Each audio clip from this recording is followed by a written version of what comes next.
శాంత కుమారి గారు, వీరు అత్తయ్య గారు, అమ్మగారు, మన మధ్యలోనికి వచ్చిన అమ్మగారి యొక్క అత్తయ్య గారు. వారు చాలా చక్కని వాక్య సందేశం బైబిల్ మిషన్లు అందించేవారండి. వారు ఇప్పుడైతే మరి పరలోకంలో ఉన్నారు, కానీ వారి ఆత్మ వారి కోడలతోనే ఉంటుంది. మరి షారుణ్ గారు చాలా చక్కని వాక్యం అందిస్తారు. గత సంవత్సరం కూడా మన మధ్యలోనికి వచ్చారు, వాక్యాన్ని అందించారు. ఈ సంవత్సరం కూడా మన మధ్యలో గంభీరమైన వాక్యాన్ని అందించబోతూ ఉన్నారు. ఈ సమయాన్ని వారి ప్రేమతో ఇస్తామని అందరూ లేచి నిలబడి చప్పలు కొడుతూ అమ్మగారిని వెల్కమ్ చెప్తామండి. అందరూ లేచి నిలబడి, అందరూ గట్టిగా చప్పలు కొడుతూ.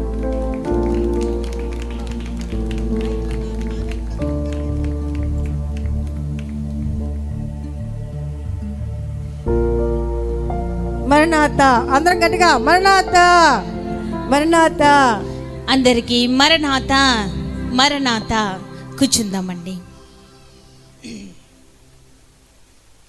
ముందుగా త్రిత్వదేవునికి, అలాగే మన ఆత్మీయ జనకులు ఫాదర్ ఎం దేవదాసయ్య గారికి నా యొక్క నిండు వందన మరణాతలు చెల్లించుకుంటున్నాను.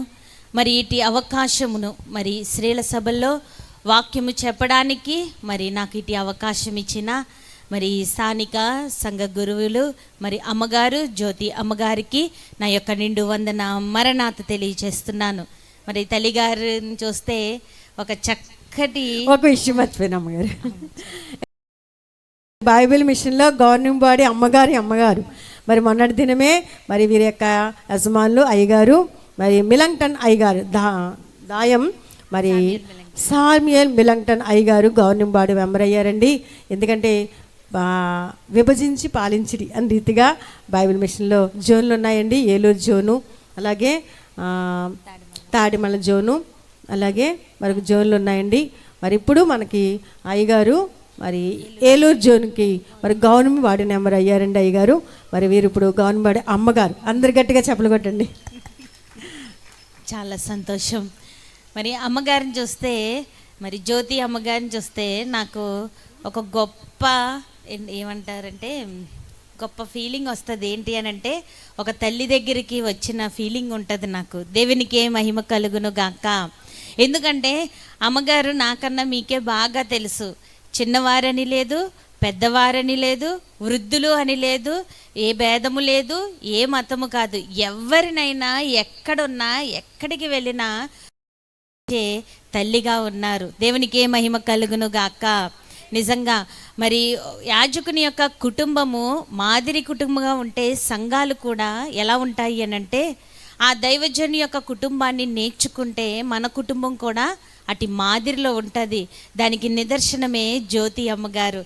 మరి నేను ఎక్కడికి మీటింగ్స్కి వెళ్ళినా, ఎక్కడ కనపడినా, నేను ఒకవేళ చూడకపోయినా ఎక్కడ ఉన్నా పరిగెత్తుకుంటూ వచ్చేసి అమ్మగారు మరణాత, అమ్మగారు ఏంటి అమ్మగారు, మీకన్నా చిన్నదాన్ని అమ్మ అని పిల్లండి, లేకపోతే కూతురు అని పిల్లండి అంటాను. లేదు మీరు మా అమ్మగారు, మా గవర్నింగ్ బాడీ అమ్మగారు అని ఎక్కడ ఉన్నా ఆప్యాయతంగా పిలుస్తారు. అమ్మగారు ఫోన్ వచ్చిందంటే ఎంత బిజీగా ఉన్నా నేను లిఫ్ట్ చేయకుండా ఉండను. మరి అట్టి చక్కటి తల్లిని దేవుడు నాకు ఆత్మీయ స్థితిలో ఇచ్చారు. దేవునికి ఏ మహిమ కలుగును గాక. మరి నాకు ఇట్టి చక్కటి అవకాశం ఇచ్చిన అమ్మగారికి మరి ఒకసారి వందన మరణాత. వచ్చిన మీ అందరికీ మరణాత. అమ్మ అందరు బాగున్నారా? దేవుని దయలో బాగున్నామని చెప్పండి అమ్మా. మీకు లాస్ట్ టైం వచ్చినప్పుడు కూడా చెప్పాను, సమిశ్రగుడిలో చెప్పాను, తర్వాత చాగల్లో మీటింగ్స్ కూడా చెప్పాను. అమ్మ బాగున్నారా? ఆరోగ్యంగా ఉన్నారా? సంతోషంగా ఉన్నారా? దయలో సంతోషంగా ఇక్కడే ఉన్నారా? దేవుని దయలో ఇక్కడే ఉన్నారా? బాడీ ప్రెజెంట్, మైండ్ ఆబ్సెంట్గా ఉన్నారా? బాడీ ఇక్కడే ఉంటుంది, మన మైండ్ ఎక్కడ తిరుగుతుంది? ఇంటి తాళం వేసానా, స్టవ్ కట్టానా, అన్నం వాచానా, మనిషి ఇక్కడే ఉంటారు, మన మనసు ఎక్కడ తిరుగుతుంది? అటు ఇటు తిరుగుతుంది. దేవుని వాక్యం వినే ముందు మీరందరూ మనసులో ఒక మాట అనుకోండి. ఏమన్నానంటే, ఈరోజు దేవుడు నాతో ఏం మాట్లాడతారు అని ఆశతో ఆసక్తితో ఎదురు చూస్తే ఖచ్చితంగా దేవుడు మాట్లాడువారై ఉన్నారు.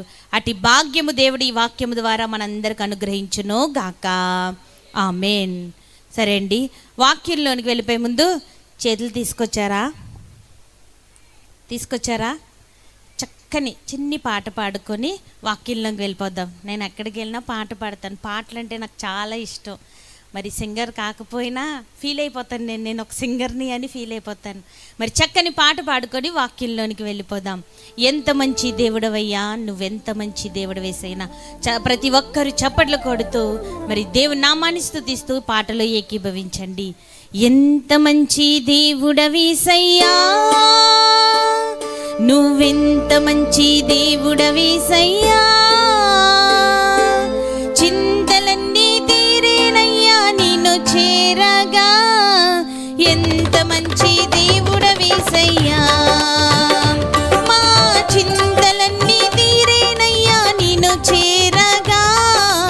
ఎంత మంచి దేవుడవేసయ్యా, ఎంత మంచి దేవుడవేసయ్యా, నువ్వెంత మంచి దేవుడవేసయ్యా, చింతలన్నీ తీరేనయ్యా నిన్ను చేరగా. ఎంత మంచి దేవుడవేసయ్యా, మా చింతలన్నీ తీరేనయ్యా నిన్ను చేరగా. దేవుడవేసయ్యా, నాకున్న వారందరూ నన్ను విడచిపోయినను. అందరూ పాడతాం. నాకున్న వారందరూ నన్ను విడచిపోయినను,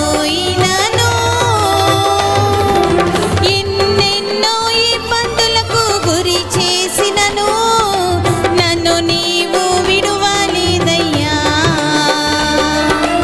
ఎన్నెన్నో ఇబ్బందులకు గురి చేసినను, నన్ను నీవు విడువలేదయ్యా. చప్పట్లు కొడదాం. ఎంత మంచి దేవుడవేసయ్యా, నువ్వెంత మంచి దేవుడవేసయ్యా, చింతలన్నీ తీరేనయ్యా నిన్ను చేరగా. ఎంత మంచి దేవుడవేసయ్యా, మా చింతలన్నీ తీరగా.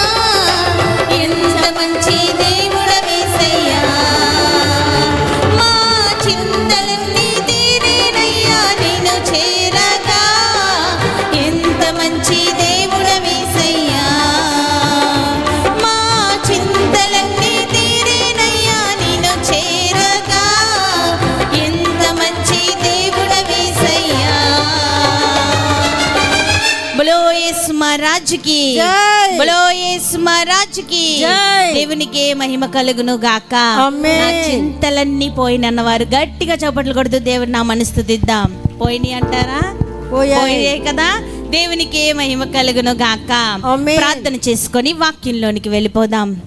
పరిశుద్ధుడా, నీ పాదములకు వందనములు, స్తుతులు, స్తోత్రములయ్యా.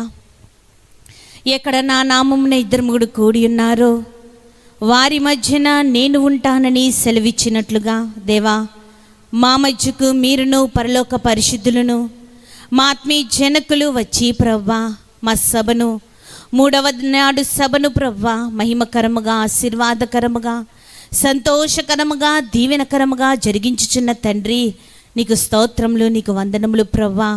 పాటల ద్వారా, వాక్యపఠనము ద్వారా, సన్నిధి క్రమము ద్వారా మహిమ పొందిన తండ్రి, నీకు స్తోత్రములు, నీకు వందనములు ప్రవ్వా.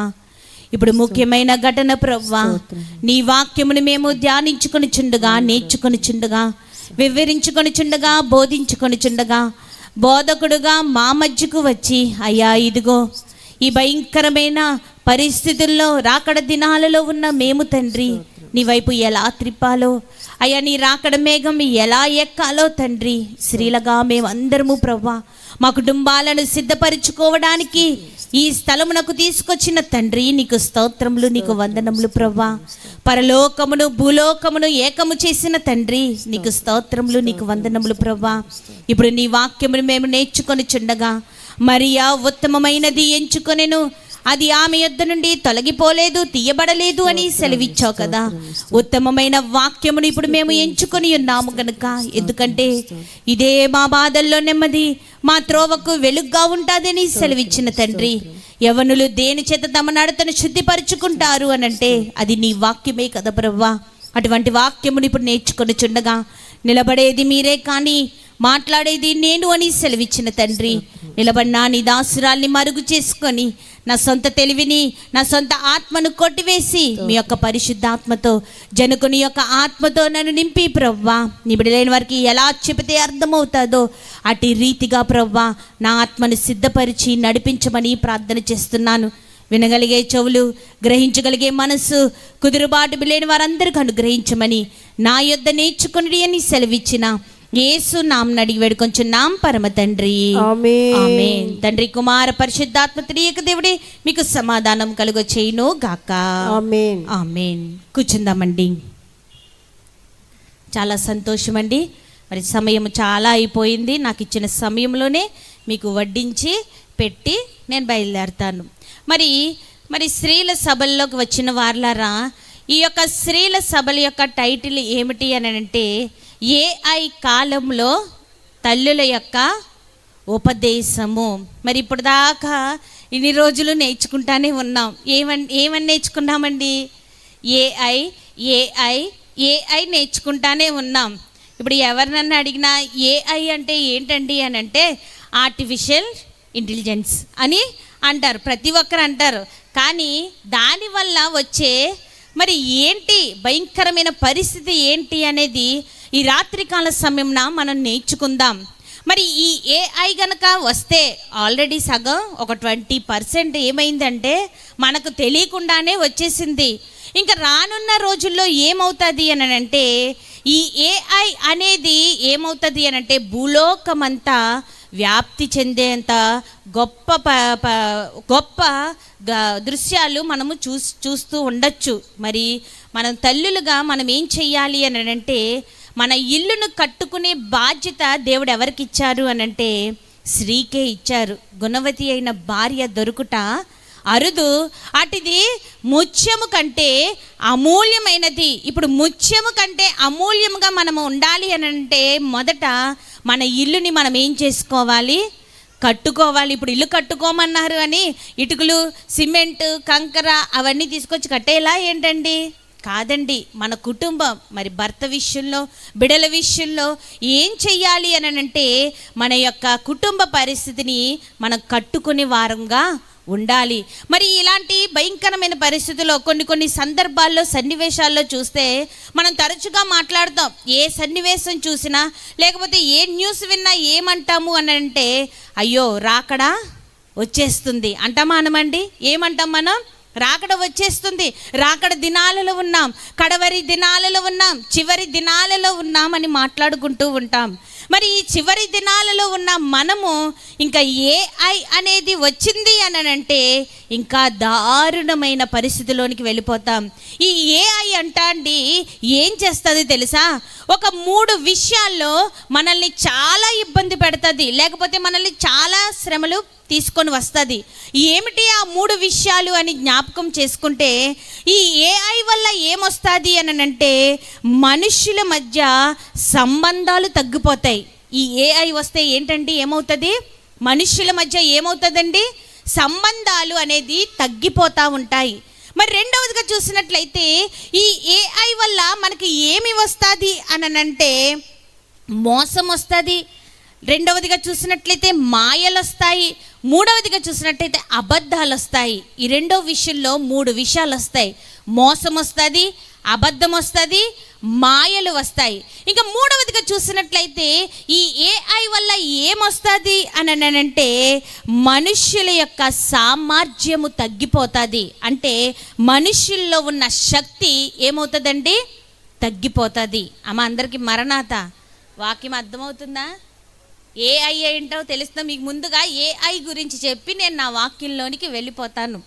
మరి ఏఐ ఏం చేస్తుందంటే మొదటిగా మనుషుల మధ్య ఏం చేస్తుందంటండి?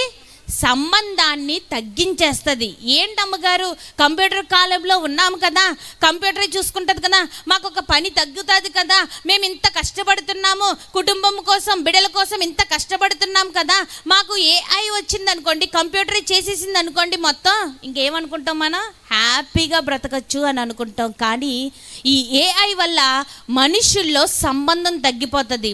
ఇప్పుడు మీకు ఏదన్నా కష్టం వచ్చినా, ఇబ్బంది వచ్చినా ఎవరికి చెప్పుకుంటారండి? మొదట దేవుడికి చెప్పుకుంటాం, తర్వాత ఎవరికి చెప్పుకుంటాం? మనకి ఇష్టమైన వారు, ఏ పిన్నో బాబాయో అత్తయ్యో మావయ్యో భర్తో అమ్మ నాన్న ఎవరికొకరు చెప్తాం.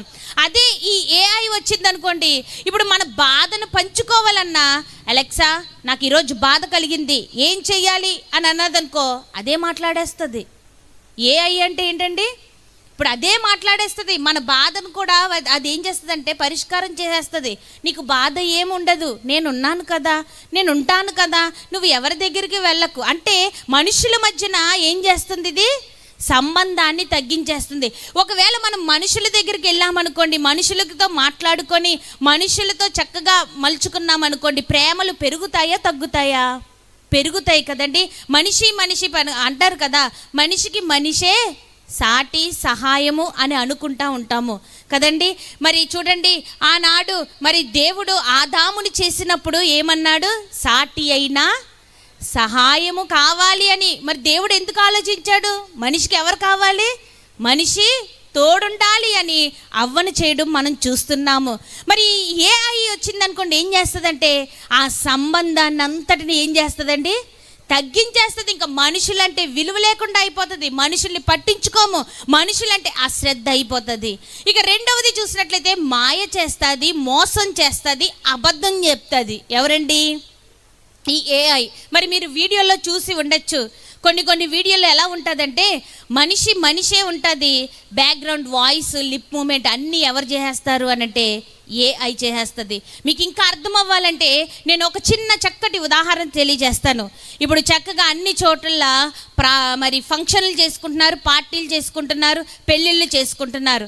మరి ఆ ఫంక్షన్లో ఉన్న కుటుంబం యొక్క పెద్ద దిక్కు కానీ ఎవరైనా ఇష్టమైన వారు చనిపోతే వారిని ఏం చేస్తున్నారు అని అంటే ఒక చిన్న వీడియో చేసి ఆ వీడియో ఫంక్షన్కి వచ్చిన వారందరికీ ఆ చిత్రము చూపిస్తున్నారు. ఆ చిత్రంలో ఏముంటుందండి, ఆ చిత్రంలో ఏముంటుంది, చనిపోయిన వారు మేఘాల్లో నుంచి దిగొచ్చి చక్కగా అందరితో కలుసున్నట్టు, అందరితో మాట్లాడుతున్నట్టు, భోజనం చేస్తున్నట్టు, దీవిస్తున్నట్టు. అమ్మ చూసారా వీడియోలు ఉన్నాయి కదా. అంటే అదంతా నిజమేనంటారా? ఇప్పుడు తీయండి ఫోన్లు తీసి, మరి ఎవరన్నా మన పితరులు ఎవరన్నా ఫోన్ చేస్తే వచ్చేతరాల్లో ఇదంతా ఎవరు చేస్తున్నారు? ఏఐ అనే కంప్యూటర్ కాలంలో ఉన్నాము. ఈ ఏఐ ఏం చేస్తుందంటే మాయ చేస్తుంది. ఏం చేస్తుందండి, మాయ చేస్తుంది. ఇంకా మోసం అంటారా, ఏం మోసం చేస్తుంది, మనం నిలబడి ఉంటున్నాం, మన ఫోటో తీస్తున్నారు, మన ఫోటో పెడుతున్నారు, తెలియని వార్తలు లేకపోతే మరి పట్టని వార్తలు లేకపోతే ఏదైనా మనకి నచ్చలేని వార్తలు, పబ్లిక్కి నచ్చలేని వార్తలు మన ఫోటో పెట్టి లిప్ మూమెంట్ పెట్టేసి మరి వాయిస్ ఇచ్చేసి ఏం చేస్తున్నారంటే మోసం చేసేస్తున్నారు. అబద్ధాలు కూడా ఒక్కొక్కసారి ఈ ఏఐ ఏం చేస్తుందంటే మనకి ఏమిస్తుంది అంటే అబద్ధాలను కూడా చెప్పేంత స్థితిలోనికి ఉంది. ఇంకా మూడవది చూసినట్లయితే మనుష్యుల సామర్థ్యం తగ్గిపోతుంది. ఏం తగ్గిపోతుంది అని అంటే మనలో ఉన్న శక్తి తగ్గిపోతుంది. ఏం తగ్గిపోతుందండి, ఈ ఏఐ వల్ల ఏమవుతుందంటే మనకి శక్తి తగ్గిపోద్ది. ఏంటమ్మ గారు ఏం శక్తి తగ్గిపోద్ది అంటే చూడండి, పాతకాల విద్యార్థుల్ని లేకపోతే పాతకాలం వాళ్ళని అడగండి, అరే 12 ఎంతరా అంటే ఏం చెప్తాడు, టక్కుమని 124 అని చెప్తాడు. అదే ఇప్పుడున్న పిల్లల్ని అరే 2 ఎంతరా అంటే అలెక్సా 2 2 0 ఎంత అనగానే అదేం చెప్తుంది, 4 అని చెప్పేస్తుంది. అంటే ఏఐ అంత భయంకరమైన, అంటే జ్ఞానమును తగ్గించేస్తుంది. మనం స్కూల్కి వెళ్ళి చదువుకోవాలి, గురువుగారు చెప్పింది వినాలి, టీచర్స్ చెప్పింది నేర్చుకోవాలి, తల్లిదండ్రుల మాట వినాలి, తల్లిదండ్రులు ఏం చెబితే అది నడవాలి అన్న సామర్థ్యాన్ని ఈ ఏఐ ఏం చేస్తుందండి, తగ్గించేస్తుంది. మీకు టోటల్గా చెప్పాలంటే ఈ ఏఐ వల్ల ఏమవుతుంది అని అంటే మనిషి బద్ధకస్తుడవుతాడు. ఏమవుతాడు, బద్ధకస్తుడవుతాడు. ఏంటి బద్ధకస్తుడు అంటే మనిషికి ఏముండదు, సంబంధం ఉండదు.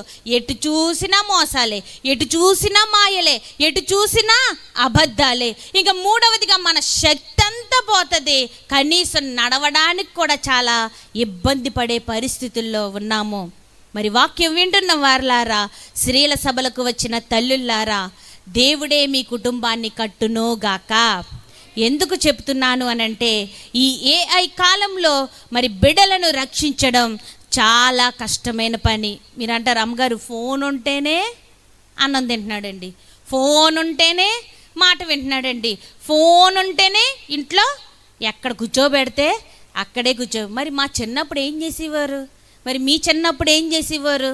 ఆడుకోమని చక్కగా ఎన్నో ఆటలు రోడ్డు మీద గ్రౌండ్లోనూ ఏం చేసేవారు? వదిలేసేవారు. ఇప్పుడు తల్లులు అలా వదలడానికి కూడా చాలా భయపడుతున్నారు. అవునంటారా కాదంటారండి? ఇదివరకు రోజులు ఇవన్నీ ఉన్నాయా? ఇంత టెక్నాలజీ, ఇంత నాలెడ్జ్ ఉందా అంటే ఆ మట్టిలోనే ఆడుకునేవాళ్ళు, ఆ గోతులోనే ఆడుకునేవాళ్ళు, ఆ బావిలోనే ఆడుకునేవారు. కాబట్టి ఇంత ఆరోగ్యంగా ఉన్నాం. ఇప్పుడు పిల్లలు ఇంట్లోనే ఉండి ఇంట్లోనే పరిమితం అయిపోయి ఇంట్లో ఆ ఫోను ఆ టీవీకి అలవాటైపోయి తరచుగా ఎక్కడికి వెళ్తున్నారు అని అంటే హాస్పిటల్ పాలైపోతున్నారు. మరి ఫోన్లు చూస్తే ఏమవుతుంది? కంటి చూపు పోతుంది, జ్ఞానం తగ్గిపోద్ది. ఈ ఏఐ వచ్చిందనుకోండి, ఇంకా పరిపూర్ణంగా మనిషి ఏమవుతాడు అని అంటే బద్ధకస్తుడైపోతాడు. మరి దేవుని వాక్యం వింటున్న వారలారా, మరి చూడండి, బైబిల్ గ్రంథంలో అనేక మంది తల్లులు ఉన్నారు. మరి ఈ తల్లుల గురించి ఒకసారి జ్ఞాపకం చేస్తాను. ఏంటి ఈ తల్లులు? మరి ఈ ఏఐ నుంచి మనం వదులుకోవాలి, లేకపోతే ఈ ఏఐ నుంచి మన బిడ్డలను మరి కాపాడుకోవాలి, మన వశం చేసుకోవాలి, దేవుని వశం చేసుకోవాలి అని అంటే, ఈ ఏఐ నుంచి మనం భారీ పడకుండా ఉండాలి అని అంటే 3 పనులు చెయ్యాలి. ఏమిటి ఆ 3 పనులు? జ్ఞాపకం చేసుకొని వాక్యంలోనికి వెళ్ళిపోదాం. అమ్మా, ఇక్కడ ఉన్నారు, అందరికి పిల్లలు ఉన్నారా? అమ్మా, మీతోనే మాట్లాడుతున్నాను. మరణాత్ అందరికీ ఉన్నారా? మీ పిల్లలందరికీ ఈత నేర్పించాలనుకుంటున్నారు. ఏం చేయాలనుకుంటున్నారు? ఈత, స్విమ్మింగ్ చేయించాలి అని అనుకుంటున్నారు. ఇప్పుడు ఏం చెయ్యాలి? ఈత నేర్పించాలి అని అంటే డైరెక్ట్గా తీసుకెళ్ళి నదిలో తోసేయాలి, డైరెక్ట్గా తీసుకెళ్ళి చెరువులో తోసేయాలి, లేకపోతే డైరెక్ట్గా తీసుకెళ్ళి స్విమ్మింగ్ పూల్లో తోసేయాలి. ఆడికి వచ్చేస్తుంది ఈత. అవునాగా? అంతేనా? ఏం చేస్తా? డైరెక్ట్గా తోసేస్తే నీళ్ళు తాగేసి ఏదో అయిపోతూ ఉంటాడు. ఇప్పుడు స్విమ్మింగ్ నేర్పించాలి అనంటే, ఈత నేర్పించాలి అనంటే ఏం చెయ్యాలి? ఒక లైఫ్ జాకెట్ అని ఉంటుంది, బెలూన్ ఉంటుంది, లేకపోతే నీటిలో మునగకుండా ఏముంటాయి, అనేకమైన సెక్యూరిటీ ఉంటే అవన్నీ ధరించి అప్పుడు మనం దగ్గర ఉండి ఏం చేస్తాం? నాన్న ఎలా ఈదాలి, చెయ్యి ఎలా పెట్టాలి, ఇంకో చెయ్యి ఎలా పెట్టాలి, ఇంకో కాలు ఎలా పెట్టాలి, ఇంకో కాలు ఎలా పెట్టాలని దగ్గరుండి ఏం చేస్తామండి? మనం ఈత నేర్పిస్తా ఉంటాం. ఇప్పుడు నేను చెప్తాను చూడండి, మీకు అర్థం కావాలంటే. ఇక్కడ ఏఐ అని అంటే ఏమిటి అని అంటే, మరి బిడ్డలు ఈదుతున్న నీళ్ళు. ఏంటండి? బిడ్డలు ఈదవలసి, మరి నేర్చుకోవడానికి, ఈత నేర్చుకోవడానికి ఏంటి అని అంటే నీళ్ళు. ఈ నీటిలో ఏఐ ఉంది. ఏఐ అనుకోమన్నాను కదా. ఈ నీటిలో బిడ్డలు మునక్కుండా ఉండాలి అని అంటే, ఈ ఏఐలో మరి మునిగిపోకుండా మన బిడ్డలు మనం కాపాడుకోవాలంటే ఏం చెయ్యాలి అని ప్రశ్న చేసుకుందాం. ఏం చెయ్యాలి అని అంటే ఇక్కడ ఒక 3 పనులు చెయ్యాలి.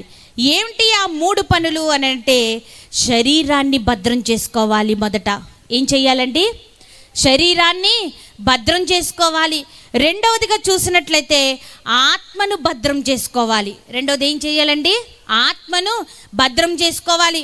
ఇక మూడవది చూసినట్లయితే నైతిక భద్రతను చేసుకోవాలి. అంటే మన యొక్క విలువను ఏం చేయాలి అని అంటే భద్రం చేసుకోవాలి. ఏం భద్రం చేసుకోవాలండి? మొదట శరీరాన్ని భద్రం చేసుకోవాలి, రెండవది ఆత్మను భద్రం చేసుకోవాలి, మూడవది నైతిక విలువలను మనం ఏం చేయాలి? భద్రం చేసుకోవాలి. ఈ 3 కనుక భద్రం చేసుకుంటే మన బిడ్డలు కానీ మనం కానీ దేని బారిన పడము? ఏఐ బారిన, అనగా శత్రువు లేకపోతే సాతాను సమాజానికి మనం ఏమవ్వమనంటే లోనవ్వము, లోబడము. దేవునికే మహిమ కలుగును గాక. మరి బైబిల్ గ్రంథంలో అనేక మంది తల్లులు ఉన్నారు. మరి అందరి గురించి చెప్పుకుంటే సమయం సరిపోదు. మరి నేను ఒక తల్లి గురించి జ్ఞాపకం చేస్తాను. మరి ఎవరు ఈ తల్లి? మరి ఆనాడులో ఆ దినాలలో కూడా భయంకరమైన పరిస్థితి నుండి తన కుమారుణ్ణి రక్షించుకుంది, తన కుమారుణ్ణి కాపాడుకుంది, తన కుమారుణ్ణి మరణము నుండి జయములోనికి నడిపించింది, జీవంలోనికి నడిపించింది. ఎవరు ఆ తల్లి అని అంటే బైబిల్ గ్రంథం తెరవండి. నిర్గమకాండము 2వ అధ్యాయము 3వ వచనాన్ని చదవండి. నిర్గమకాండము 2వ అధ్యాయము 3వ వచనాన్ని చదువుదాం.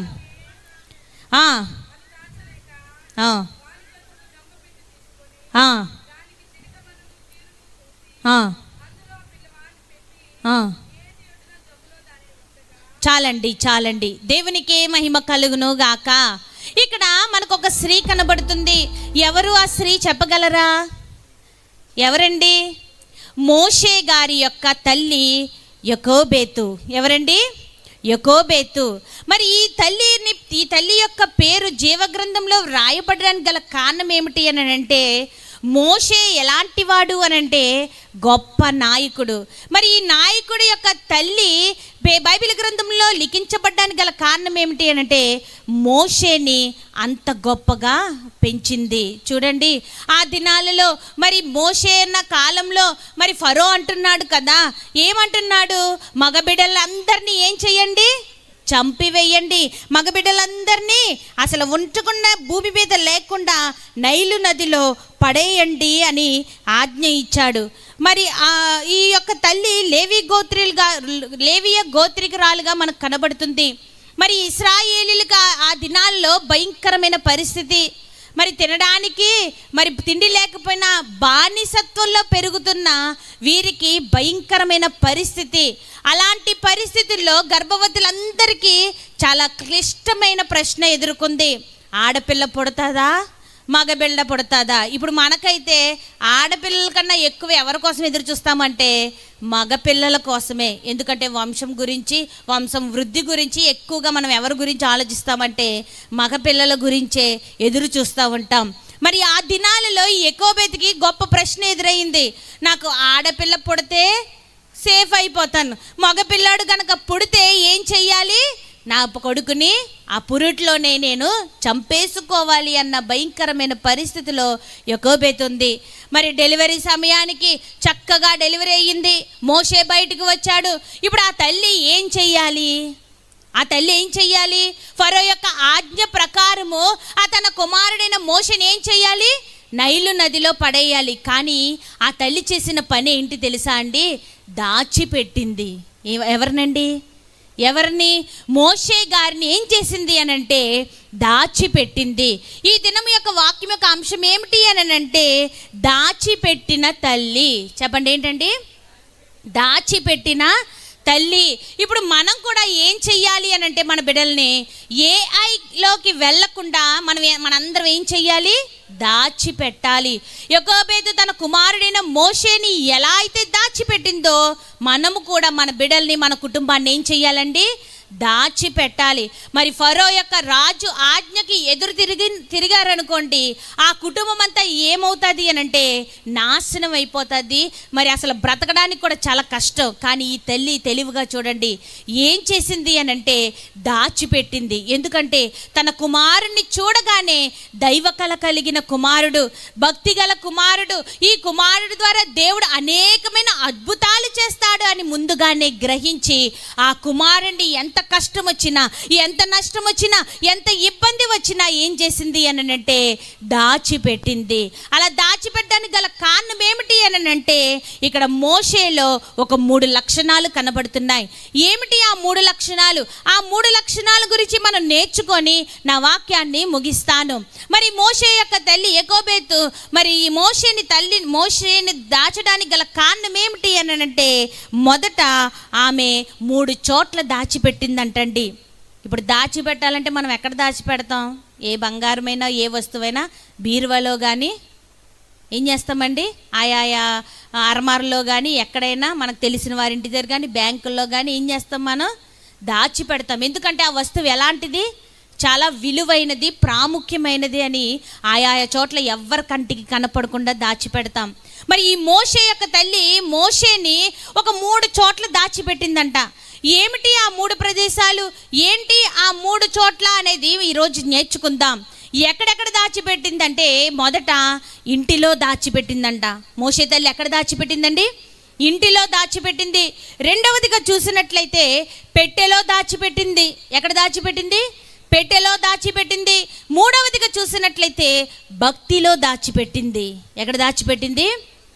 ఈ 3 చోట్ల దాచిపెట్టింది గనుకనే మోషే ఏమయ్యాడు అనంటే గొప్ప నాయకుడు అయిపోయాడు. అందుకే కదా దైవజనులు అన్నారు మోషే గురించి, పుట్టవలయు మోషే వంటి పూర్ణ ప్రవక్త, పుట్టవలయు మోషే వంటి పూర్ణ ప్రవక్త, ఎట్టి వారలైన నెరుగనట్టి ధర్మముల్ దిట్టముగను స్థాపింప దేవపుత్రుడు, పుట్టేన్ గొప్ప బోధకుడాయెను. చాలండి, దేవునికే మహిమ కలుగును గాక. ఏమన్నారు దైవజనులు? పుట్టవలయు మోషే వంటి పూర్ణ ప్రవక్త. నిజంగా ఎంత గొప్ప మాట అండి. అంటే ఇక్కడ చూసినట్లయితే మరి మోషేకి దేవుడికి దగ్గర పోలికలు ఉన్నాయంట. ఏంటి ఆ పోలికలు అంటే మన అందరికీ తెలిసిందే. మోషే కొండ మీద 40 రోజులు దేవునితో సహవాసం చేశాడు. ఇక్కడ దేవుడు 40 రోజులు ఉపవాసం చేశాడు కదండి. దేవుడి ఆజ్ఞ ప్రకారము మోషే నడుచుకున్నాడు, దేవుడు ఆ తండ్రి ఆజ్ఞ ప్రకారం నడుచుకున్నారు. ఇలా ఎన్నో చూస్తే మోషేకి దేవునికి ఎలా ఉంది అని అంటే ఇద్దరు ఒకలాగే ఉన్నారు. దేవునికే మహిమ కలుగును గాక. మరి ఈ మోషే యొక్క తల్లి యెకోబేతు మరి మోషేని దాచడానికి గల కారణము మూడు చోట్ల దాచింది. ఇంటిలో దాచింది, పెట్టెలో దాచింది, మూడవదిగా భక్తిలో దాచింది. ఇక మొదటిగా చూసినట్లయితే ఇంటిలో దాచింది. ఇప్పుడు మన ఇంటి పక్కన పిల్లోడు ఏడుస్తూ ఉన్నాడు అనుకోండి, అసలు చంటి బిడ్డ తల్లి అని ఎలా తెలుస్తుంది మనకి? అమ్మా మరణాత ఇక్కడే ఉన్నారా? వాక్యం అర్థమవుతుంది, వెళ్ళిపోతున్నానా? అర్థమవుతుందిగా, చాలా సంతోషం. మీరు సమాధానం చెప్పకపోతే అర్థం అవట్లేదేమో అనుకుంటున్నాను. అర్థమవుతుంది కదా, చాలా సంతోషం. ఇప్పుడు చంటి బిడ్డ తల్లి అని మనకు ఎలా తెలుస్తుంది? ఏ టైంకి ఏడుస్తారో తెలీదు. ఒక అర్ధరాత్రి లేదు, ఒక తెల్లవారుజాము లేదు, ఒక మధ్యాహ్నం లేదు, ఒక ఉదయం లేదు, ఒక సాయంత్రం లేదు. ఎప్పుడు ఏడుస్తారో తెలీదు. అప్పుడు మనం ఏమనుకుంటాం? ఓహో, ఆ ఇల్లు చంటిబిడ్డ తల్లి ఉన్న ఇల్లు అనుకుంటా, చంటిబిడ్డ ఉన్న ఇల్లు అని అప్పుడు గ్రహిస్తాం. కానీ చూడండి, భయంకరమైన పరిస్థితి. మంత్రసాని చేతికి చెక్కకూడదు, సైనికుల చేతికి చెక్కకూడదు, ఫరో చేతికి చెక్కకూడదు, శత్రువుల చేతికి చిక్కకూడదు. 3 నెలలు మోషే యొక్క తల్లి యెకోబేతు ఎలా దాచిందంటారు? నిజమే కదా అండి. అసలు పిల్లోడు ఏడుస్తాడు, ఎప్పుడు ఏడుస్తాడో తెలీదు, ఎప్పుడు లెగుస్తాడో తెలీదు, ఎప్పుడు బొయ్యం అంటాడో తెలియని పరిస్థితిలో యెకోబేతు ఎన్ని నెలలు దాచిందంటండి? 3 నెలలు దాచింది అని అంటే అది దైవ సంకల్పము, దేవుని చిత్తము. దేవునికే మహిమ కలుగును గాక. 3 నెలలు ఎక్కడ దాచింది అని అంటే ఇంటిలో దాచింది. ఇంటిలో దాయడానికి గల కారణం ఏమిటి అని అంటే తన కుమారుడు మోషే యొక్క తల్లి. మరి మోషే ఎలా కనపడుతున్నాడు అని అంటే యెకోబేతుకి మొదట ఎలా కనపడ్డాడు అని అంటే దైవ కళ కలిగిన వాడు అని కనపడ్డాడంట. మోషేని చూడగానే, ఆ చిన్న బాలుణ్ణి చూడగానే మరి యెకోబేతుకి ఏం కనపడింది అని అంటే అబ్బా, దైవ కళ కలిగిన వాడు. అదే మనం అనుకోండి, మన చుట్టాలో మన ఇంట్లో వాళ్ళు ఎవరన్నా పుట్టారనుకో, అబ్బా ఇటు తాత పోలికరా, ఇటు మామ పోలికరా, ఇటు అత్త పోలికరా, ఇటు మామ పోలిక, అయ్యా భలే వచ్చారు ఆళ్ళ పోలిక వీళ్ళ పోలిక అని మాట్లాడుకోమా. కానీ యెకోబేతు మనుషుల వైపు చూడలేదు, లోకం వైపు చూడలేదు, బంధువుల వైపు చూడలేదు, స్నేహితుల వైపు చూడలేదు. తన కుమారుడు మోషే కనపడగానే ఆ మోషే యొక్క మొహంలో ఏం కనబడుతుంది అని అంటే దైవ కళ కనబడుతుంది. ఏం కనబడుతుందండి? దైవ కళ మరి మోషేలో కనబడుతుంది. చూడండి, ఇప్పుడు అందాన్నే చూస్తారు అందరూ, అవునంటారా కాదంటారండి? అబ్బా నా కొడుకు నా కూతురు తెల్లగా ఉన్నారు, నా కొడుకు ఇంకా తెల్లగా ఉన్నాడు, వీధులు అందరికన్నా నా కూతురే హీరోయిన్, వీధులు అందరికన్నా నా కొడుకే హీరో అనుకుంటాం కదండి. బైబిల్ గ్రంథం సెలవిస్తుంది కదా, అందం ఎలాంటిదంట? మోసకరం. బైబిల్ గ్రంథంలో కూడా అబ్షాలోము కూడా ఇలాగే అందముతో గర్వముతో రెచ్చిపోయాడు. చివరికి ఏమయ్యాడండి అబ్షాలోము? నశించిపోయాడు. అందమును చూసి మురిసిపోతాము, అందమును చూసి గర్వపడిపోతాము, అందము చూసి అబ్బా నా కొడుకు కాబట్టి, నా కూతురు కాబట్టి ఇంత అందంగా ఉన్నది. అదే ఎవరైనా ఎప్పుడైనా అనుకున్నామా? అబ్బా మరి దేవుని వాక్యం సెలవిస్తుంది కదా, మనం ఎలా వచ్చాము ఈ భూలోకంకి, ఈ భూలోకంలో ఎలా అడుగు పెట్టాము? దేవుని స్వరూపమందు, దేవుని పోలిక చొప్పున, దేవుని అందము చొప్పున ఎలా వచ్చాం మనము ఈ భూలో? అది ఎవరన్నా చూసుకుంటామండి? మనం ఎవరైనా అద్దంలో చూసుకున్నప్పుడు అబ్బా ఈరోజు నేను యేసయ్యలా ఉన్నాను, అబ్బా నేను ఇలాగ దేవునిలాగా ఉన్నాను, అబ్బా ఈరోజు నా కళ దైవ కళలాగుంది అని అనుకుంటామా? ఎవ్వరం అనుకో. అద్దం చూడగానే ముక్కు బాగుందా, చెవి బాగుందా, కన్ను బాగుందా, నాలుగు బాగుందా, ఇదే చూసుకుంటాం తప్ప ఏం చూసుకోం? మనం మనలో ఉన్న దైవ కళని చూసుకోం. కానీ మోషే యొక్క తల్లి యెకోబెతు మోషేలో ఏం చూసింది అని అంటే, దాచబెట్టడానికి గల కారణం ఏమిటి అని అంటే, ఇంటిలో దాయడానికి గల కారణం ఏమిటి అని అంటే, ఆ మోషే ముఖంలో ఏం కనబడుతుందండి? దైవ కళ కనబడుతుంది, దేవుని స్వరూపము కనబడుతుంది, దేవుని పోలిక మోషేలో కనపడుతుంది. గనక ఈ బిడ్డ నశించిపోవడం నాకు ఇష్టం లేదు, మరణమైపోవడం నాకు ఇష్టం లేదు అని 3 నెలలు ఎంత కష్టం వచ్చినా తన కుమారుని దాచిపెట్టింది. ఇక రెండవది చూసినట్లయితే మోషేలో ఏం కనపడుతుంది అని అంటే, బలవంతుని చేతిలో బాణము వంటివాడు అని ఇంటిలో దాచింది. ఇంటిలో దాయడానికి మరి రెండవ లక్షణం ఏమిటి అని అంటే, మోషే ఎలాంటి వాడంట? బలవంతుని చేతిలో బాణముల వంటి వారంట. దేవుని వాక్యం సెలవిస్తుంది కదా, మరి యవ్వన కాలంలో పుట్టిన కుమారులు ఎలాంటి వారంట? బలవంతుని చేతిలో బాణము వంటి. మరి యెకోబెతు ఎందుకు ఈ బాణముతో పోల్చుకుంది అని అంటే, రేపొద్దున్న ఇశ్రాయేలీని నడిపించేటప్పుడు ఎన్నో శ్రమలు వస్తాయి, ఎన్నో ఇబ్బందులు వస్తాయి, అరణ్యములు అడ్డు వస్తాయి, మరి సముద్రాలు అడ్డం వస్తాయి, మరి ఎన్నో ఆటంకములు వస్తాయి. ఈ అన్ని ఆటంకములు దాటాలి అని అంటే మోషే ఎలాంటి వాడై ఉండాలి? బలవంతుడు అయి ఉండాలి. బలము లేకపోతే ఏమీ చేయలేము. అవునంటారా కాదండి? ఇప్పుడు ఎవరినన్నా గుద్దాలన్నా కొట్టాలన్నా మనకేం కావాలి? ఆ బలమే లేదు ఇప్పుడు మనకి. ఇప్పుడున్న తిండిని బట్టి, ఇప్పుడున్న పరిస్థితిని బట్టి ఏంటంటే, చిన్న పిల్లల నుంచి పెద్దవారికి అందరం ఎలా ఉన్నామంటే బలహీనులుగా ఉన్నాం. దైవజనులు చక్కని మాట అన్నారు. ఏమనంటే, నీ బలహీనత తట్టు చూడకు, నా బలము తట్టిదిగో చూడు అన్నారు దైవజనులు. అంటే మనం ఎవరి బలం కోసం ఎదురు చూడాలి? ఎవరి బలమును పొందుకోవాలి? ఎవరి బలంలో పెరగాలి అని అంటే దేవుని బలములో పెరగాలి. చూడండి, దావీదు గొర్రెల కాపరి, పొట్టివాడు, చిన్నవాడు, అందరికన్నా చిన్నవాడు, బలహీనుడు. కానీ దావీదు గొలియాతుని చంపడానికి గల కారణం ఏమిటి అని అంటే, దావీదు ఎవరి బలం వైపు చూశాడు? దావీదుకి ఎవరు బలం ఇచ్చారు? దావీదుకి స్వయంగా బలమిచ్చి గొలియాతుని చంపడానికి గల శక్తిని ఎవరిచ్చారు అనంటే దేవుని యొక్క బలము చేత మరి దావీదు గొలియాతుని హతం చేయడం మనం నేర్చుకున్నాం.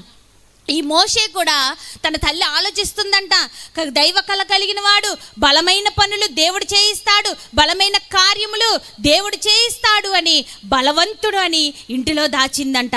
ఇంకా మూడవది ఎక్కడ దాచింది అని అంటే, వాగ్దాన పుత్రుడు అని. ఈ మోషే ఎలాంటి వాడంటండి? వాగ్దాన పుత్రుడు. ఏంటి వాగ్దాన పుత్రుడు అని అంటే, ఇశ్రాయేలీకి దేవుడు వాగ్దానం ఇచ్చాడు. ఏంటి ఆ వాగ్దానం అని అంటే, అయ్యా మీరు ఈ ఐగుప్తులోనే బానిసలుగా ఉండకూడదు, మీరు ఎక్కడికి వెళ్ళాలి అని అంటే కానాను దేశానికి వెళ్ళాలి, అక్కడ పాలు తేనెలు ప్రవహించు దేశమునకు మీరు వెళ్ళాలి.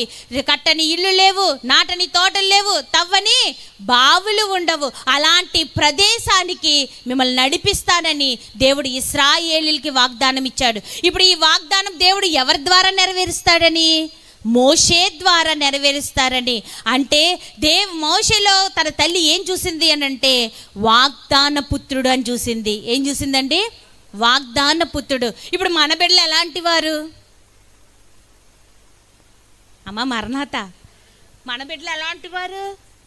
ఏమో నమ్మగారు, మీరు ఏదో చెప్తున్నారు, నాకు అసలు ఏం అర్థం అవ్వట్లేదు. మా పిల్లలు ఎలాంటి వాళ్ళండి, ఎలా ఏంటో అన్నట్టు చూస్తున్నారు. మన పిల్లలు ఎలాంటి వారు? అసలు మన పిల్లలు మనమే మెచ్చుకోపోతే బయట వారు మెచ్చుకుంటారా? బయట వారు సర్టిఫికేట్ ఇస్తారా? కదా, అవునంటారా కాదంటారా? ఇప్పుడు మన బిడ్డలు ఎలాంటి వారు అంటే వాగ్దాన పుత్రులు. మన బిడ్డలు ఎలాంటి వారు? వాగ్దాన పుత్రులు. గర్భఫలము యెహోవా ఇచ్చు బహుమానం. అంటే నీకు వాగ్దానం నెరవేరిందా లేదా? నీ కుమారుడు వాగ్దాన పుత్రుడు. ఇంకా మీకు అర్థం అవ్వాలంటే చెప్తాను చూడండి. ఒక రిక్షా దొక్కుతున్నాడు ఒక వ్యక్తి. మరి తన భార్య కూలి పని ఏదో చేసుకుంటుంది. వారిద్దరు కష్టపడి ఒక కుమారుడు, మరి వాళ్ళకి ఒక కుమారుడు పుట్టాడు. ఆ కుమారుడిని కష్టపడి పెంచుకొని కలెక్టర్ని చేశారు అనుకుందాం. ఇప్పుడు ఎవరికి ఘనత? ఎవరికి ఘనత? ఆ బిడ్డ ద్వారా తల్లిదండ్రులకి ఏంటండి ఏం చెప్పుకుంటారు అందరూ? అబ్బా రిక్షా తొక్కొని కూలి పనులు చేసుకొని ఆ పిల్లోడిని ఏం చేశారు?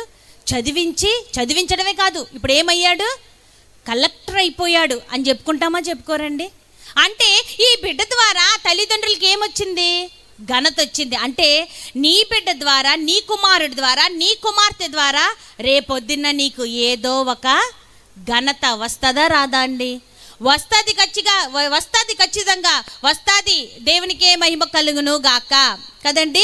మరి చూడండి, మరి వాగ్దాన పుత్రుడు మోషే, అంటే మోషే ద్వారా ఎవరికి ఘనత అంటే తన తల్లి అయిన యాకోబేతుకి. అందుకే కదా బైబిల్ గ్రంథంలో తన పేరు చక్కగా లిఖించబడ్డాయి. దేవునికే మహిమ కలుగును గాక. అంటే మోషే ద్వారా, వాగ్దాన పుత్రుడైన మోషే తన కుటుంబానికి మంచి పేరు తెస్తాడని, తన కుటుంబానికి ఒక వాగ్దాన పుత్రుడు దేవుడు మనందరం ప్రార్థన చేసుకుంటాం, దేవా నా బిడ్డని ఏ ఉద్దేశంతో భూలోకానికి పంపించావో నీ ఉద్దేశాన్ని నీ చిత్తానుసారంగా జరిగించు ప్రభువా అని ప్రార్థన చేసుకుంటామా చేసుకోమా అండి? అంటే మన బిడ్డలందరూ ఎవరు అని అంటే వాగ్దాన పుత్రులు. చెప్పండి, ఎవరండి మన బిడ్డలు? వాగ్దాన పుత్రుడు. నిజంగా దేవుడు ఎందుకు పంపించాడో ఆ కార్యము ఖచ్చితంగా ఏం చేస్తారండి, నెరవేర్చువారై ఉన్నారు. దేవునికి ఏ మహిమ కలుగును గాక. ఇప్పుడు చూడు, ఎందుకు చెప్తున్నాను ఇదంతా, ఎందుకు చెప్తున్నాను? దాచిపెట్టిన తల్లి ఎవరిని దాచింది? మోషేని మొదట ఎక్కడ దాచింది? ఇంట్లో దాయడానికి గల కారణం ఏమిటి?